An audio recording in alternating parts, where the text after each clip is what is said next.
Milé ženy, vítám vás u této transformační meditace na téma kněžky a návrat do Egypta. Pohodlně se posaďte nebo položte a zavřete oči. Zaměřte se jen na svůj vlastní dech.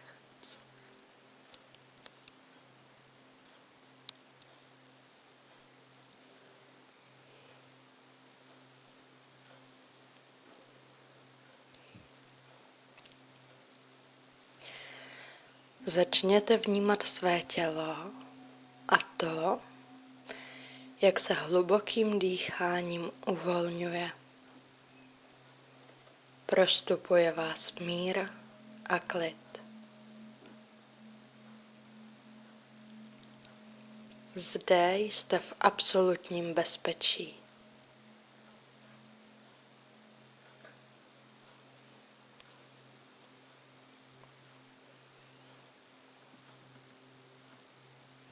Čeká nás cesta do podvědomí k vašim vzpomínkám, vizím a vedení o vaší další cestě. Nejdříve se však naladíme na frekvenci svého srdce. Představte si před sebou nádherné a veliké srdce. Vnímejte jeho tep, jak se zmenšuje a zvětšuje.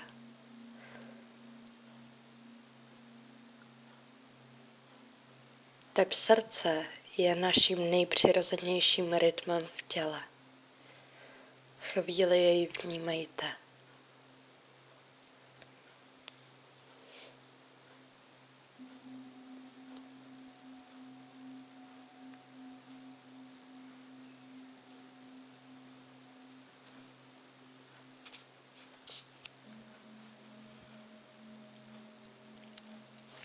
Nyní máte příležitost projevit svému srdci vděčnost za všechno, co s vámi v životě prochází.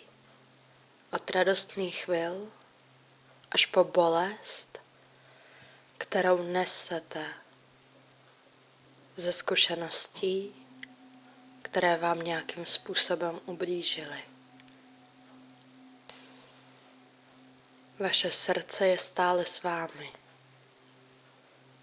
Skutečně prociťujte vděčnost, která je pro vaše srdce pohlazením a léčením současně.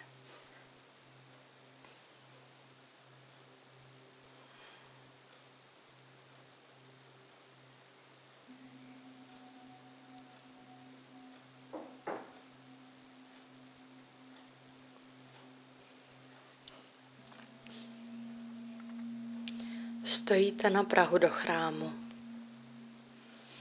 Kolem vás se tyčí do výšky sloupy a jak mezi nimi procházíte, vidíte, že jsou uspořádány do tvaru květu života.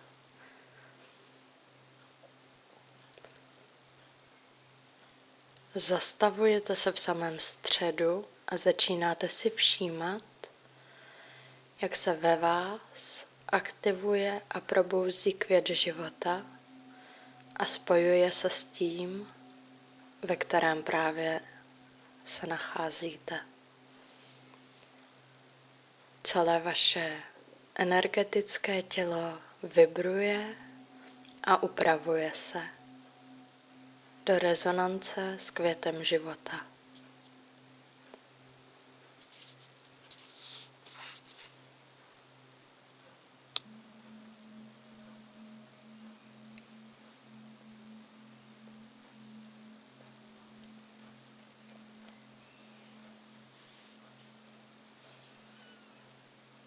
Nyní pohlédněte na barvu svých šatů a pláště, který máte na sobě.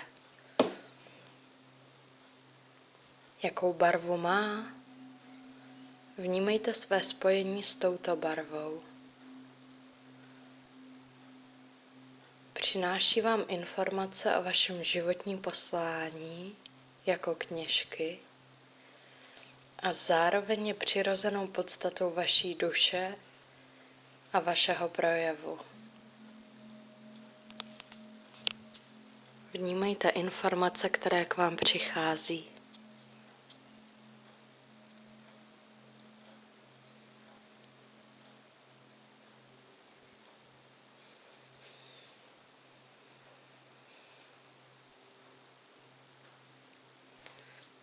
Procházíte dál mezi sloupy, až se dostanete na jejich samý okraj. Před vámi se rozevírá pohled na nádhernou zahradu plnou fontán. Každá fontána má svou specifickou barvu. Vydejte se k té, která nese stejnou barvu jako vaše šaty a plášť.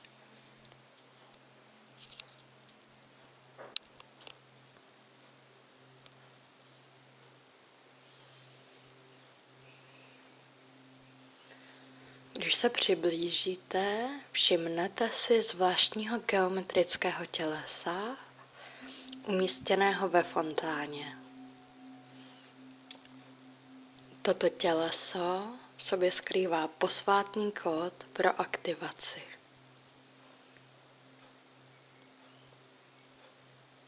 Pozorujte fontánu a každý její detail,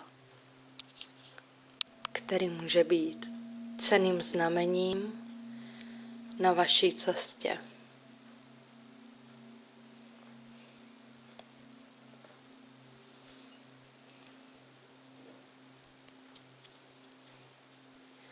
Zaměřte svou pozornost opět na geometrické těleso a na speciální krystal nebo minerál, ze kterého je vyrobeno. Vezměte jej do ruky a přiložte si jej na srdce.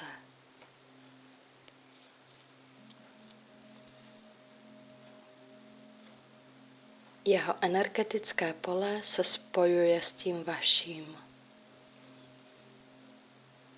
Aktivační kód, který se v tělesu nachází, se právě spojuje s vaší energií a prostorem, který máte kolem sebe.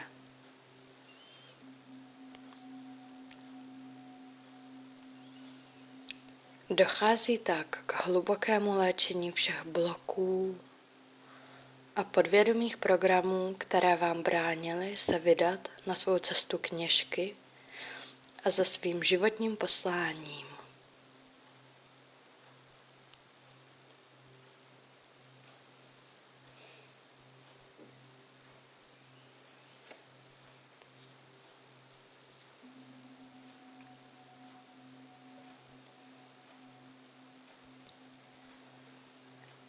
Nyní vnímejte poselství, které vám předává toto malé těleso. Můžete jej vnímat prostřednictvím pocitů, konkrétních vizí, anebo jen různého cítění ve vašem těle.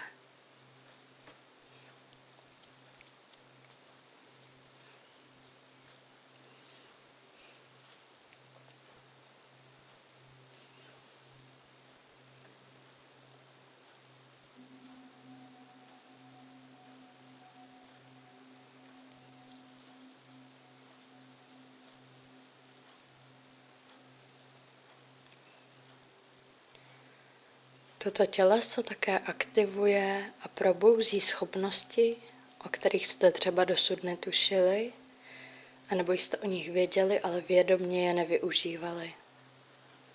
Dochází tak k proměně vašeho energetického těla.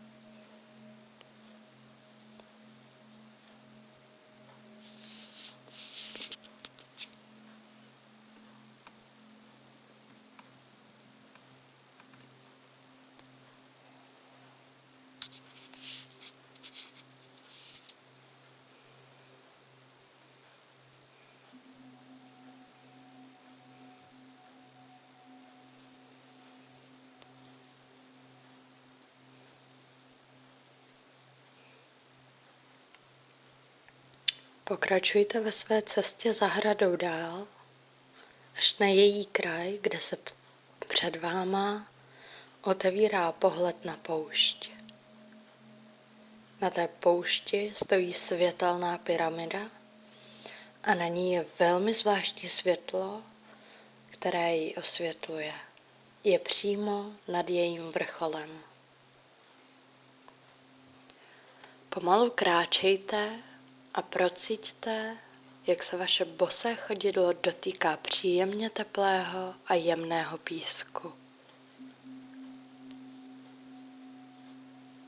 Probouzí se tak vaše vnímavost a citlivost všech vašich smyslů.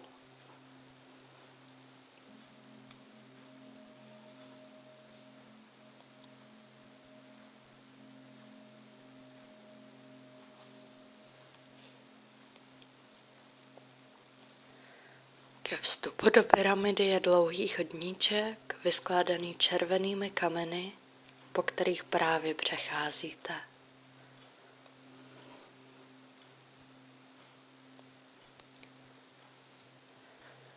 Červené kameny se postupně zbarvují do oranžové barvy.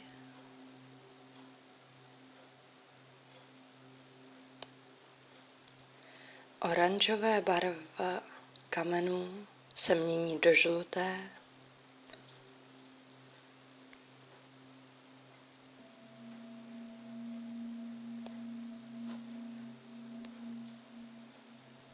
Žlutá barva se mění do zelených kamenů. A na samém konci se zelené proměňují do světle modrých.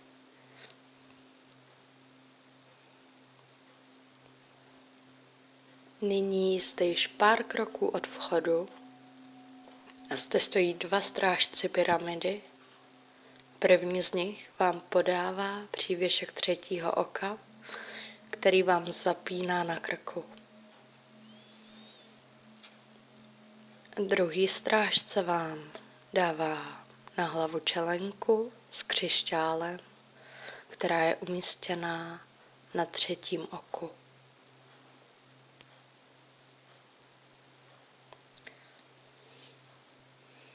Vchod do pyramidy je zalitý fialovým světlem a vy jste připraveni do pyramidy vstoupit.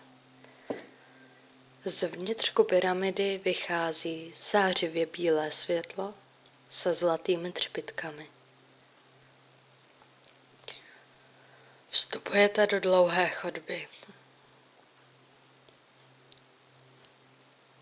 Je zde šero a vy si všimnete, že na stěnách se začínají míchat stíny.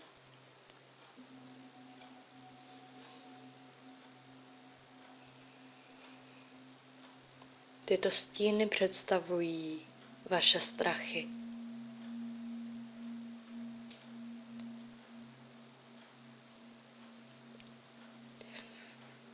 Najděte v sobě odvahu a pokračujte dále.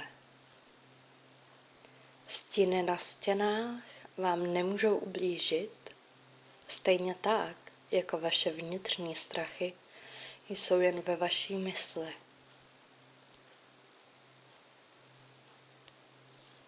Máte možnost se nenechat jimi zastrašit a pokračovat dále.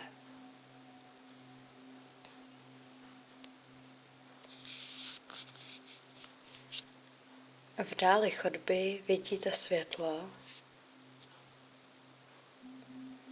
Přicházíte k němu a vstupujete do prozářené místnosti, kde po stěnách vidíte nejrůznější symboly a kresby. Po místnosti jsou položené posvátné předměty jako vykuřovadla, obřadní dýky a další. A v samém středu se nachází trůn.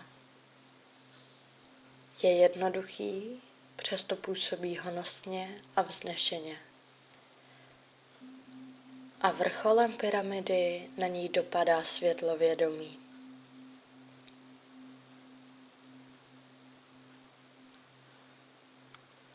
Cítíte se zde bezpečně a příjemně. Posaďte se na něj a nechte světlo vědomí, aby proudilo do vás a skrze vás.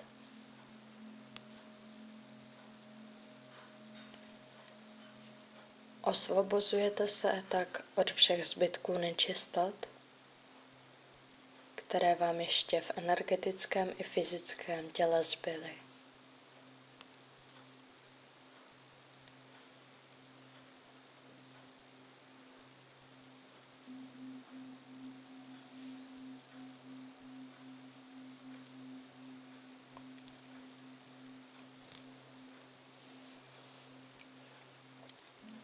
Vnímejte vize, informace, obrazy a pocity. Když vás prostupuje světlo vědomí, můžete skrz ně získat další vedení pro vaši cestu.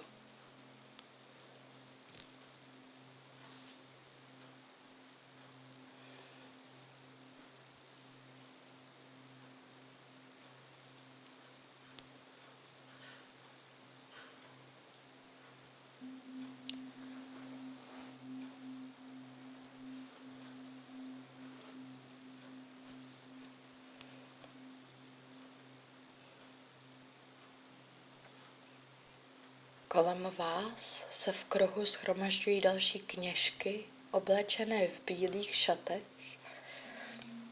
a s páskem na hlavě s křišťálem na třetím oku.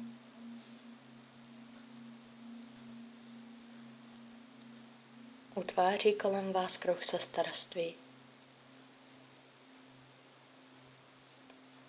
Pyramida se před vámi rozevírá a vy v jejich doprovodu procházíte po poušti až k břehům Nilu.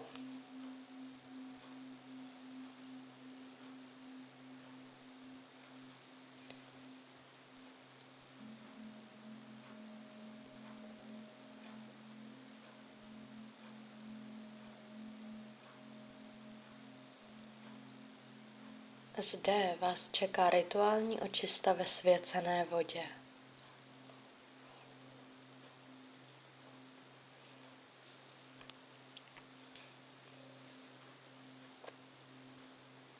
Vnímejte, jak po vás tékají kapky vody. Naplňují vás harmonií, radostí a spojení se svou pravou podstatou a posláním kněžky.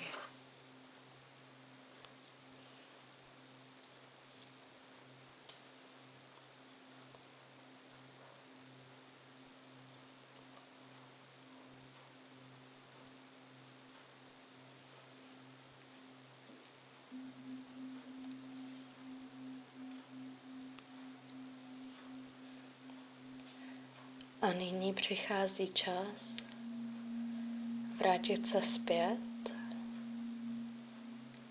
začít vnímat svůj dech a procitovat přítomnost ve svém těle, tady a teď. Jste připravené se vydat na svou pozemskou cestu kněžky a tak následujte své vedení a vnitřní hlas. Přeji vám krásný den.